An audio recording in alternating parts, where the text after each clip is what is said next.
Let's now solve a few problems based on Cauchy integral formula and some of its very powerful corollaries. So, the first problem is to evaluate the following integral. Evaluate integral of e to the power z minus e to the power minus z by z to the power n over gamma, where n is a positive integer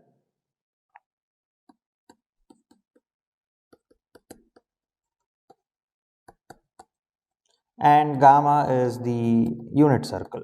It's e to the power it for t in 0 to 1. The integral a priori looks quite complicated to compute, but now we have some really powerful tools at our disposal. For example, we will be using Cauchy integral formula to evaluate this particular integral along the curve gamma. So, let's look at a solution. Let's call f of z to be equal to e to the power z minus e to the power minus z.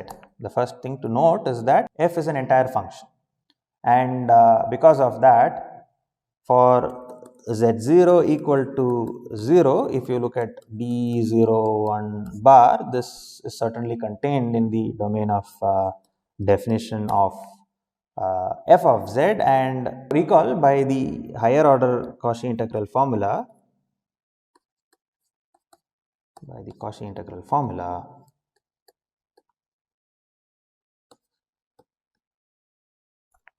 the nth derivative at a point z0, in our case our z0 is just the origin here, this is going to be equal to n factorial by 2 pi I.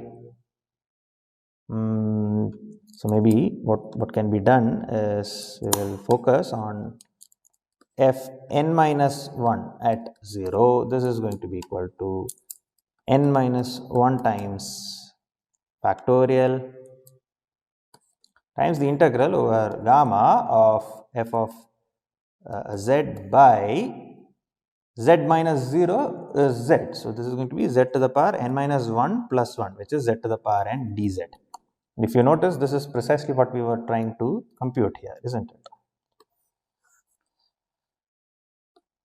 So, we are in good shape, because hence we have the integral of f of z by z to the power n dz over gamma. This is equal to 2 pi I times the n minus 1th derivative of f at 0 by n minus 1 factorial.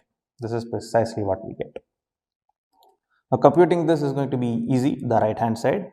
Since f is e to the power z plus e to the power minus z, or rather minus e to the power minus z, we have f prime of z is equal to e to the power z plus e to the power minus z. F double prime is going to be e to the power z minus e to the power minus z, and so on. So, basically fk of z is going to be equal to e to the power z minus e to the power minus z when k is even, and it's going to be e to the power z plus e to the power minus z when k is odd. And therefore, the evaluation of fk at 0 is either 0 or it is going to be 2, based on whether it is even or odd. So, now getting back to what we want, this is precisely what we have, and therefore, integral of e to the power z minus e to the power minus z by z to the power n dz over gamma, this is equal to n minus 1 factorial, fn minus 1 of 0, 2 pi I. It is going to be 0 when k is even, because fk of 0 will be, one has to be a little careful here, it will be n minus 1. So, let me just write down the equation so that there is not going to be any mistake. This is going to be 2 pi I times f n minus 1 of 0 by n minus 1 factorial, and that will be equal to, when n is odd, we have n minus 1 is even, and therefore, it will be 0 when n is odd. And when n is even, n minus 1 will be odd, f n minus 1 of 0 will turn out to be 2, and this is going to be equal to 4 pi I by n minus 1 factorial. So I think I have not made any mistake here. Let me be a little careful. 2 pi I by n minus 1 factorial. And fn will also turn out to be equal to 0. So yeah, I think this is the correct answer. Okay, so we actually used Cauchy integral formula in a very simple manner to compute this integral. Let's kind of look at a slightly more complicated integral to evaluate in the next problem. Evaluate the integral of z square plus 1 by z into z square plus 4 dz over gamma, where gamma is the circle of radius r around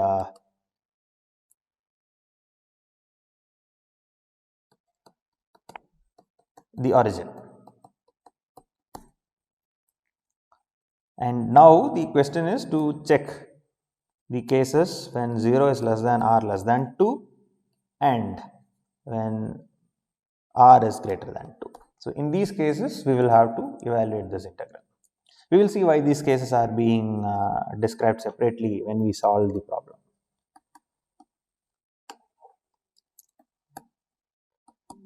So what is it that we are trying to evaluate? Let's have a look at the problem again. We would like to evaluate z square plus 1 by z into z square plus 4 over gamma. This is what we want to evaluate.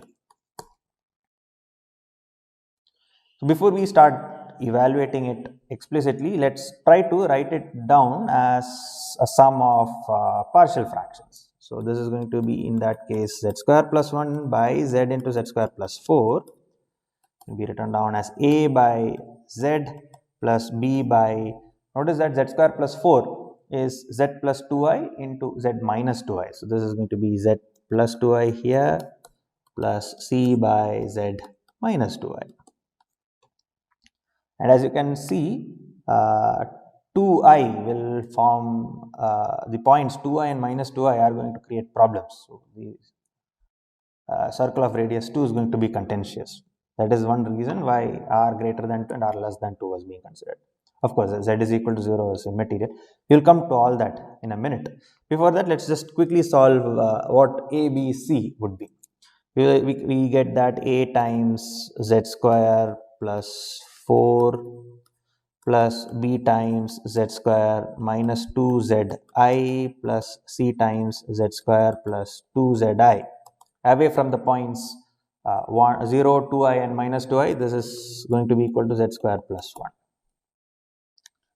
And because of that, we can conclude that a plus b plus c is equal to 1. A plus b plus c times z square is equal to z square, and we have c minus 2i times c minus b is equal to 0. So we can throw out the 2i, c minus b is equal to 0, and finally 4a is going to be equal to 1. These are the three equations we have, and with the three equations above, we have a is equal to 1 by 4, b is equal to c, and therefore a plus 2b is equal to 1, which implies b is equal to half into 1 minus 1 by 4, which is 3 by 8. So this is precisely what we will be getting for b and c. B and c are equal. Therefore, if you look at the integral of z square plus 1 by z into z square plus 4, this is going to be equal to 1 by 4 times the integral over gamma of 1 by z dz, that's the first term, plus 3 by 8 times the integral over gamma of 1 by z plus 2i dz, plus again c is 3 by 8 integral 1 by z minus 2i dz over gamma. So this is precisely writing the integral as the sum of these three terms. Let's now consider the case when our curve gamma is a circle of radius r for r less than 2. let's draw a picture to capture that. We have our origin here, there is 2i here, and there is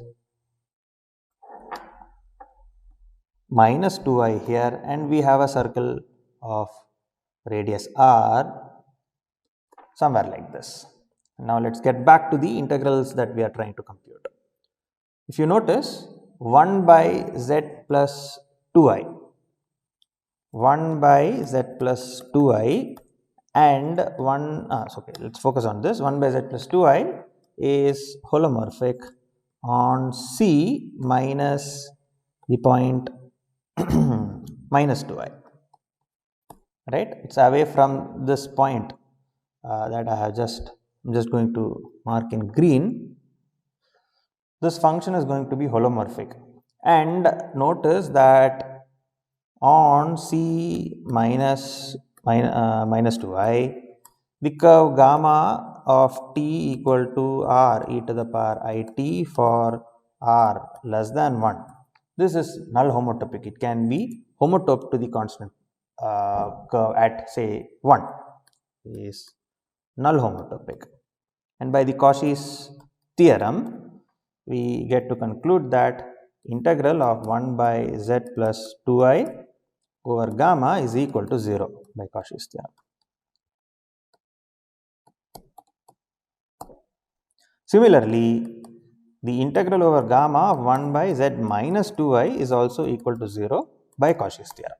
So, the second and the third terms here, they vanish when we apply the Cauchy's theorem in the case when gamma has radius less than 2. So, we only need to worry about 1 by 4 integral of 1 by z dz over gamma. This is the only thing we have to worry about. We could either use a direct computation to compute this, or we could use the Cauchy integral formula to the constant function 1 and conclude that this is going to be the constant function 1 evaluated at the point 0. So, this is going to be 2 pi I times 2 pi I by 4 times 1 by 2 pi I integral of the constant function 1 by z minus 0 dz. This is equal to 1 at 0, which is equal to 1. So, this answer is going to be pi I by 2. That is precisely the answer when r is between 0 and 2. So, hence when 0 is less than r less than 2, the integral over gamma of z square plus 1 by z into z square plus 4, this is going to be equal to pi I by 2. Now, let us see what happens when our radius r is greater than 2. Let me capture that with a pink line, a pink circle. So, this is going to be the r now. That was a circle, but anyway. Now, we will do the same trick as we did for 1 by z and apply Cauchy's integral formula to all the three. When r is greater than 2, by the Cauchy integral formula,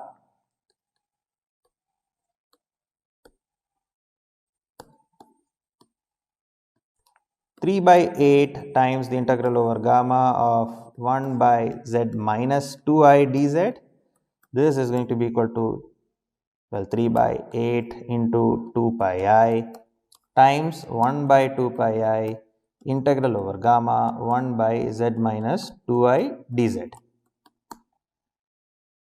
Now, I will leave it as an exercise for you to sit down and check that this particular curve is going to be homotopic in C minus 2i to a circle of radius r around 2i.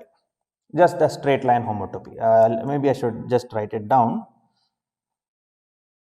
Let epsilon greater than 0 be small enough. I generally not written down the homotopy saying that it's a straight line. Most of the homotopies we have dealt with were straight line homotopy. So, it was very easy to write it down. Nevertheless, let me do it here once. Epsilon be small enough so that the 2i comma epsilon bar is contained in D0 R. Let's take such an epsilon. So the picture is this. We have a circle of radius, the disk of radius R, there is 2I here, and we are looking at a small circle of radius epsilon. And let gamma 1 be equal to 2I plus epsilon e to the power it for t, gamma I of t, for t in 0 to 2 pi. Just define h of s comma t to be equal to 1 minus s times gamma of t plus s times gamma 1 of t. What is that? This is just going to be a straight line homotopy of this type. So this is the point along the straight line. Okay, maybe.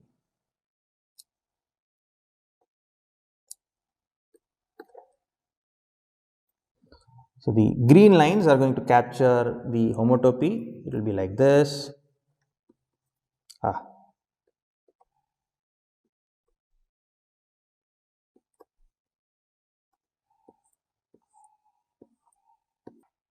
So notice that we would like our curve gamma to be homotopic to gamma 1 in C minus the point z0. In this case, z0 is 2I. So if you look at h of s comma t in this manner, this is precisely what is being captured. These are the straight line homotopies that we have.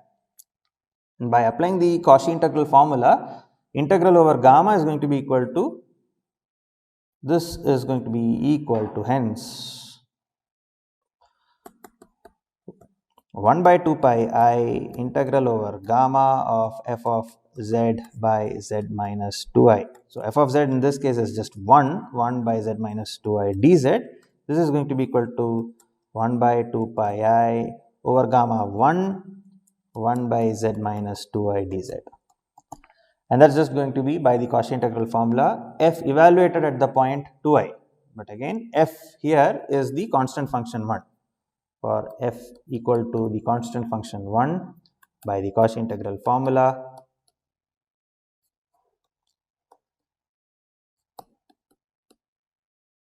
this is equal to just 1 evaluated at 2 pi, which is equal to 1. So let's go up and check what we have established. We have established that this quantity is equal to 1, and therefore we are ending up with a 3 by 8 times 2 pi I.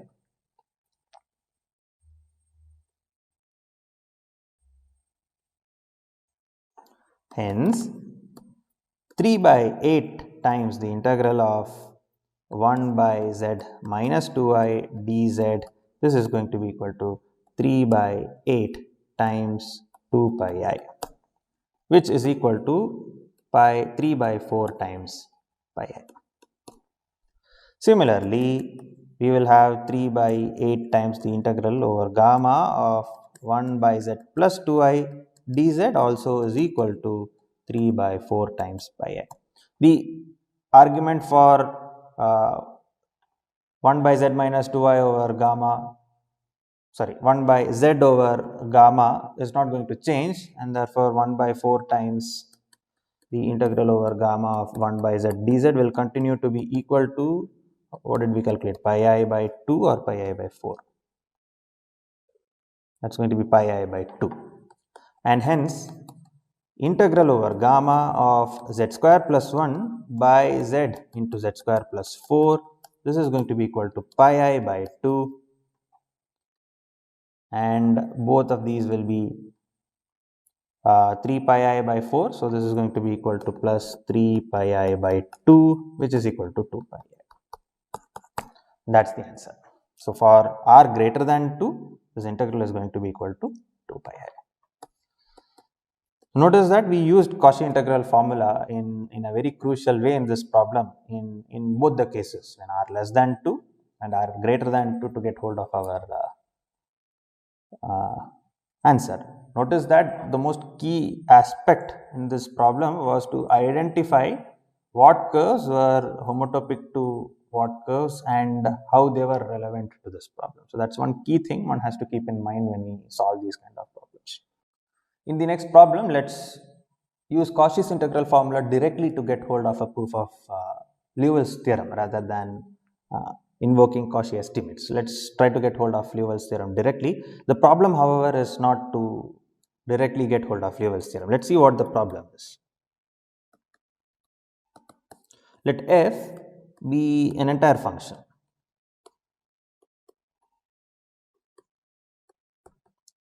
and a comma b be complex numbers such that a is not equal to b. Let r be greater than the max of mod a comma mod b. Then evaluate the integral in, which is equal to the integral f of z by z minus a into z minus b dz over gamma, where gamma of t is equal to r e to the power it for t in 0 to 2 pi. Okay, capital R e to the power it for t in 0 to 2 pi. Further, evaluate limit n going to infinity of in. So I missed a very crucial condition here. So let me add the condition of boundedness. Let f be a bounded entire function. That is how Liouville's theorem is going to come into the story. Let's see.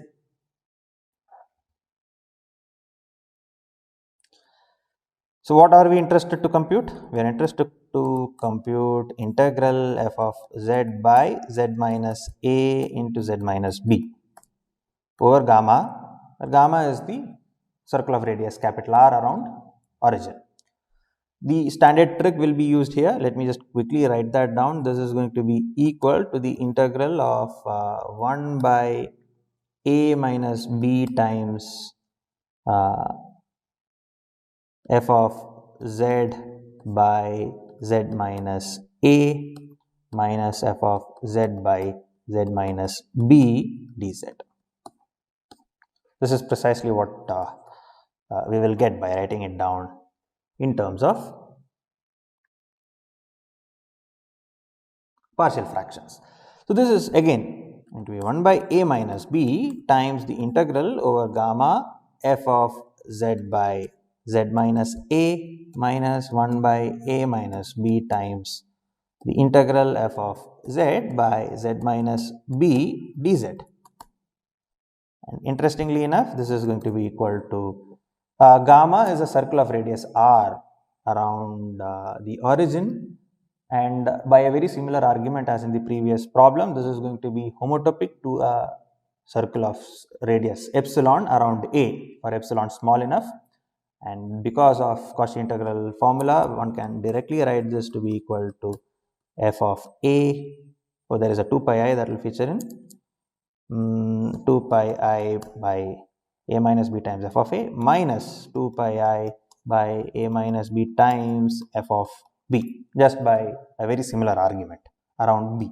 Notice that capital R is greater than mod a and mod b both, and this is going to be 2 pi I times f of a minus f of b by a minus b. So Cauchy integral formula tells us exactly what in is going to be equal to.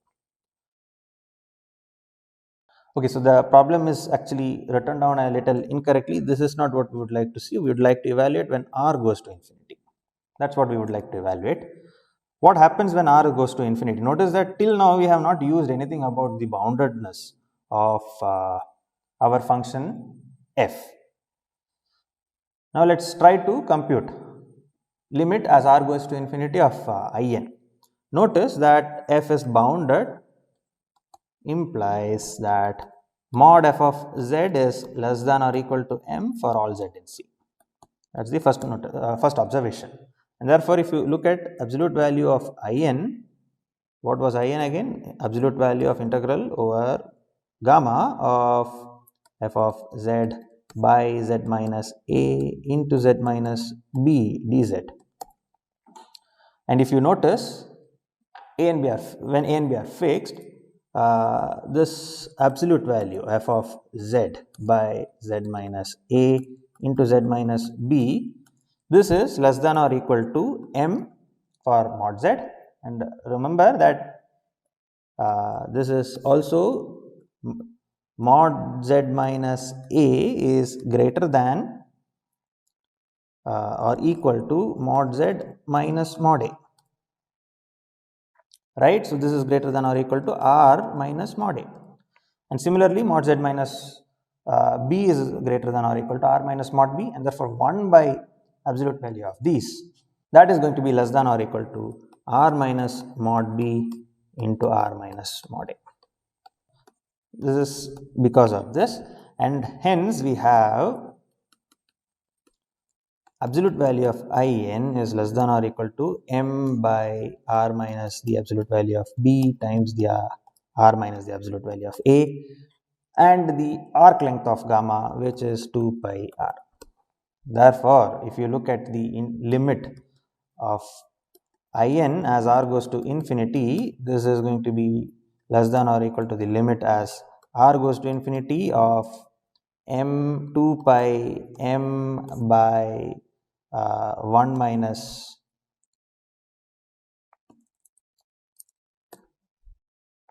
1 minus absolute value of b by r into r minus the absolute value of a, which is equal to 0. Therefore, we have the limit is equal to 0. Hence, limit as r goes to infinity of the absolute value of in is equal to 0. But we already calculated in every stage, at every stage. You notice what was in? In is actually equal to this. So, although we have completed the problem, one more step is going to tell us what Duval's theorem is going to be. You notice this implies that at every stage in is 2 pi I times f of b, or rather f of a minus f of b by a minus b, and we have just checked that this is equal to 0 for all a and b. So, once you fix a and b, this is always going to be satisfied. This implies that f of a is equal to f of b. This can be done for any two choices of a and b in the complex plane, which implies that f is identically equal to a constant. Notice that this is exactly the conclusion of Liouville's theorem, that if f is a bounded entire function, then f is a constant. That's something which we were able to conclude from this problem as well after solving it. Let's look at another application of Liouville's theorem. This is over. Let f be an entire function,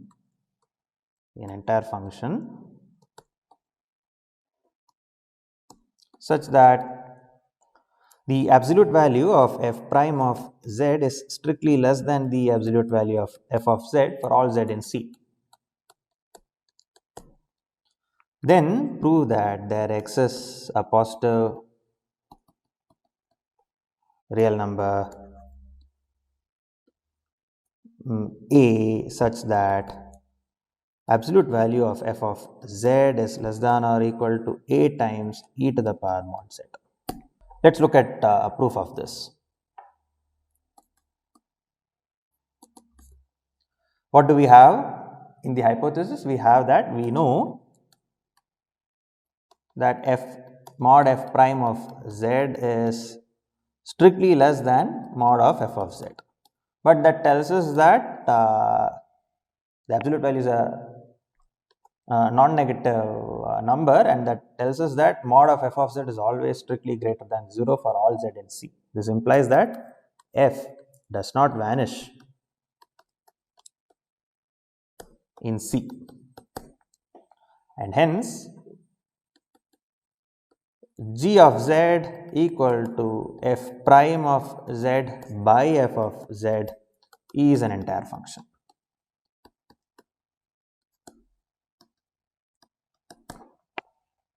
But what do we know about g of z? We know that absolute value of g of z is less than 1 for all z in C.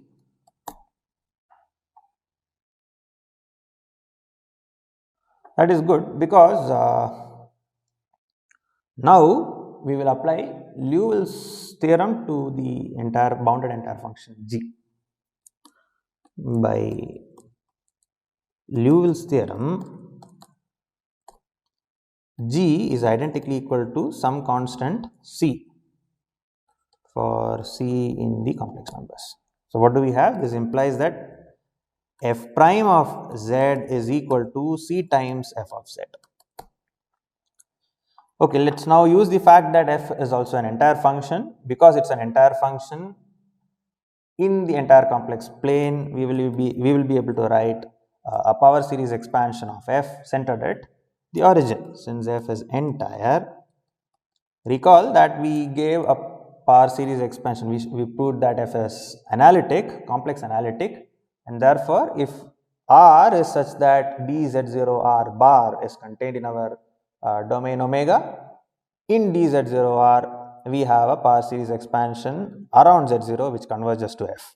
Now, when f is entire and if you pick the origin for any radius r, if you look at dz0 R bar, that's contained in the complex plane, and therefore we will have a power series expansion in the entire complex plane. By looking at every possible r, we have a power series expansion in the entire complex plane. Since f is entire, there exists a power series expansion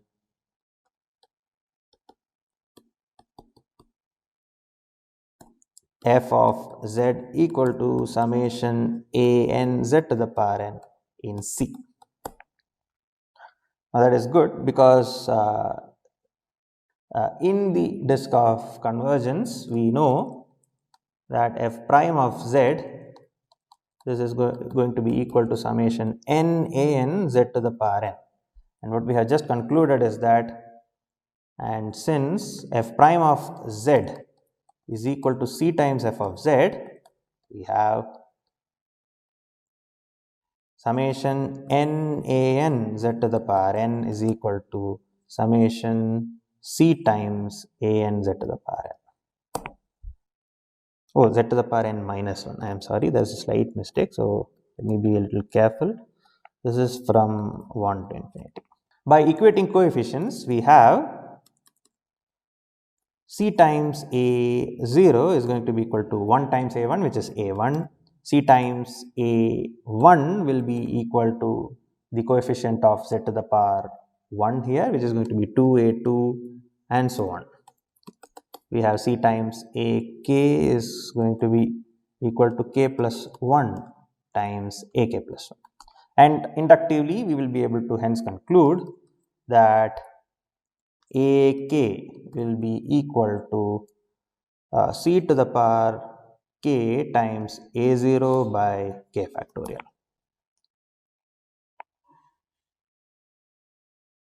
This is something which you should sit and check. We will be able to conclude something like this.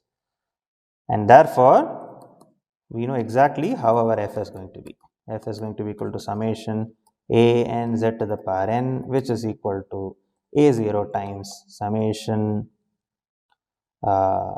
c to the power n z to the power n. So this is cz to the power n by n factorial. And this is equal to a0 times e to the power cz. In fact, we have explicitly computed what the expression for f is going to be. I'll leave the rest as an exercise for you to check that absolute value of f of z then will be less than or equal to some positive number a times e to the power mod z. That's going to be straightforward. In fact, we now have a very explicit expression for f. In the next problem, we will show that if our holomorphic function is bounded, if an entire function is bounded by a plus b times mod z to the power k, then it is necessarily a polynomial. Let me write it down. Suppose f is an entire function such that absolute value of f of z is less than or equal to a plus b times mod z to the power k for all z in C, where a, b and k are positive integers.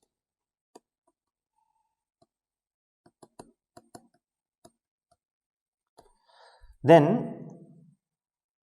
f is a polynomial.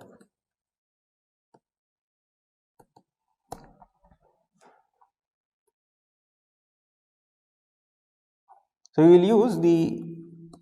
will use a variant of the Cauchy's estimates.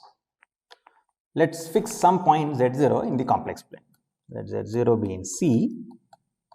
Consider the circle of radius r around z0. Let gamma of t be equal to z0 plus capital R e to the power it. And what is our higher order Cauchy integral formula telling us? Notice that we have a bound on f of z here. So we will be wanting to use that somehow. So let's look at fk plus 1. That's something which will change it if this is not what we are interested in. Let's see what will happen if we consider fk plus 1. This is going to be equal to k plus 1 factorial by 2 pi I times the integral over gamma f of z by z minus z0 to the power k plus 2 in this case dz. And let's now take the absolute value. Remember, this is exactly how we were going towards Cauchy estimates. Yeah, notice that if mod f of z is less than or equal to a plus b times mod z to the power k for all z in C, this would imply that mod f of z is less than or equal to a plus maybe a prime plus b prime times mod of z minus z0 to the power k for all z in C. This is something which can be easily concluded using the triangle inequality. I'll leave it to you to get hold of this inequality, and once we have this inequality, what will happen to the right hand side here?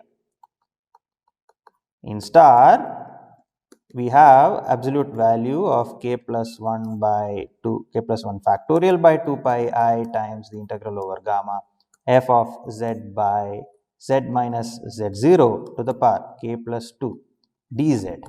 This is going to be less than or equal to the bound on the integrand. So the k plus 1 factorial will survive by 2 pi.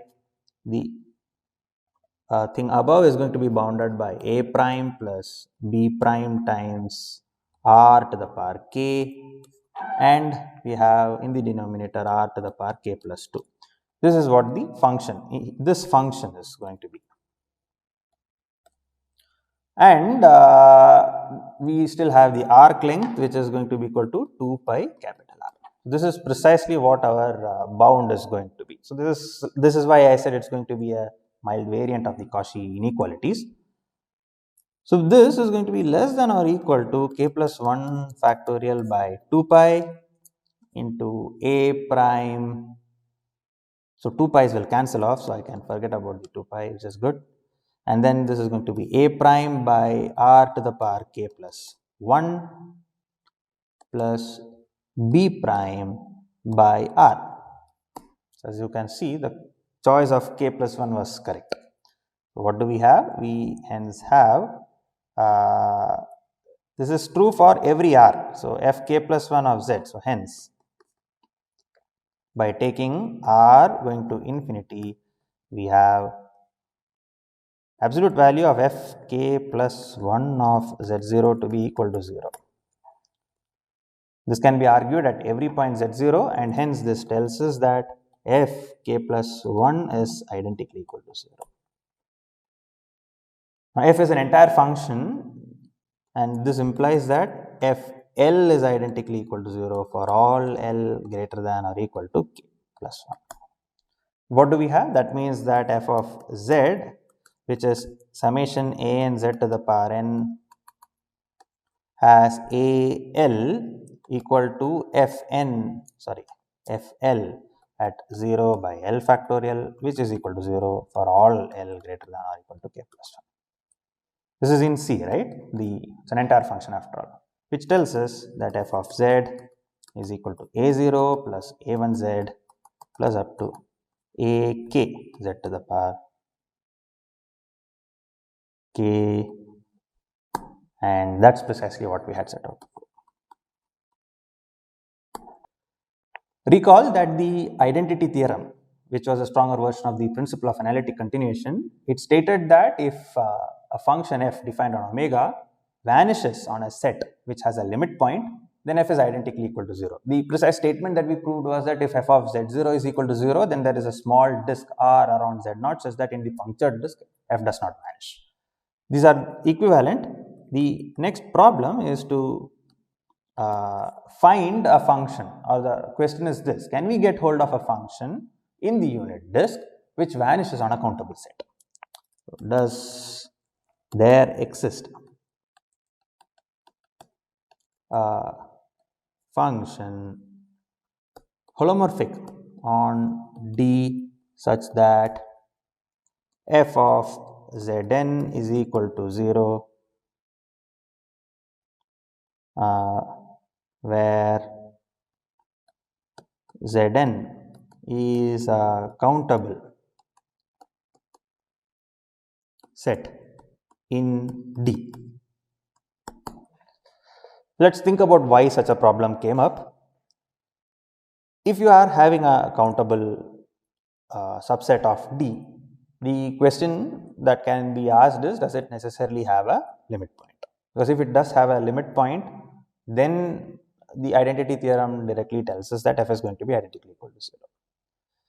So in particular, if our Zn is contained in some disk of radius r around 0 for r less than 1, then in particular this countable set would be contained in D0R bar, which is a compact set. So countable set of distinct points.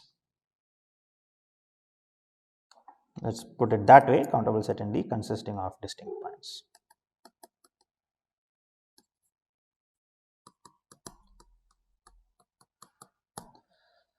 So if we are focusing our attention on a closed disk of radius r where r is less than 1, this will have a limit point, because in a compact set such a countable set of distinct points will certainly have a limit point.